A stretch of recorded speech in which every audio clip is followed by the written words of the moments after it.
Créer un formulaire de contact simple. Partie 3.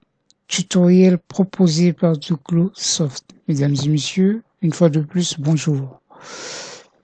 Je viens avec vous de créer un formulaire de contact. C'est comme ça que je l'ai nommé. Et le formulaire nous fait face. Comme moi, vous remarquez bien qu'il est trop brut. Ce que je vais faire, c'est mettre en place un tout petit arrangement. Et pour ce faire, nous allons faire appel à un autre langage qui diffère du HTML, mais attention qu'il le complète. En programmation, on dit HTML pour le fond et CSS pour la forme. Donc nous allons donner une forme à notre formulaire. Et pour ce faire, nous allons utiliser le CSS. Pour ceux qui veulent avoir plus de détails là-dessus, comme je l'ai dit au départ, prenez tout simplement une inscription à Tanga. Il y a une formation pour cela. Je me rends donc je prends mon éditeur, allais-je dire. Je crée un autre fichier. Ce fichier, je vais l'appeler style. Je vais vous expliquer tout à l'heure. Ce fichier, je le place au même endroit que mon fichier HTML. Donc, dans F-Contact, j'y suis déjà. Je le nomme style.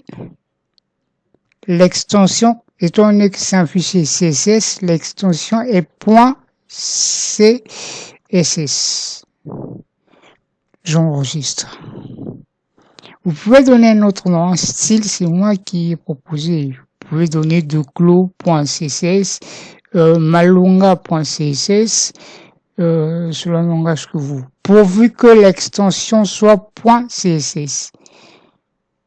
Et je place dans ce fichier, là je suis dans mon éditeur, je place dans ce fichier un bout de code que je vais vous expliquer. Voici le bout de code, il est bien là. Alors, body est le nom de la balise et tout ce qui se trouve entre l'accolade constitue les propriétés que nous attribuons à cette balise. Et pour ce cas-ci, nous disons que tout ce qui se retrouve dans body doit avoir comme police soit Arial, soit sans serif. Par défaut, il prendra Arial. Le padding doit être de 20 pixels. Ici, nous avons la balise H1 entre accolades. Donc, qu'est-ce qui se passe? Le CSS s'applique de la façon suivante. Il y a, pour ce cas-ci, le nom de la balise. Entre accolades, il y a les différentes propriétés. Et pour notre cas, on a body, entre accolades, font family et Arial sans serif, padding 20 pixels, au fur et à mesure. Je l'ai dit, pour le premier cas, ça voudrait dire que la police ici à prendre est Arial pour body. Et H1 est un titre. Ici, il est censé être centré. Alors, les propriétés de la balise forme sont les suivantes. On a max width 500 pixels et margin 0 auto.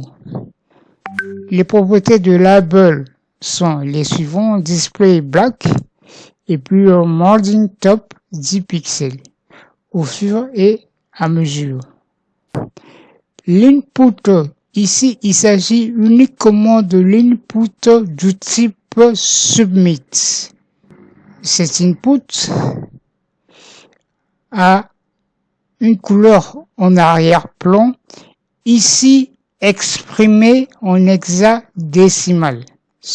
Qu'est-ce que vous devez retenir ici? Vous voyez, le nom attribué à ce fichier est style.css. Alors, pour que ces propriétés soient prises en compte au niveau de notre page de notre fichier HTML, il nous faut créer un lien ou un pont, on va dire, entre les deux. Et justement, la balise permettant de le faire est cette balise link. Et ici, vous allez remarquer le href fait appel à la page, plutôt au fichier CSS, style.css, qui est un dossier qui figure dans le même, qui est un fichier, qui figure dans le même dossier que le fichier HTML intitulé index.html. Donc, dans fcontact, nous avons deux fichiers. Il y a index.html et style CSS.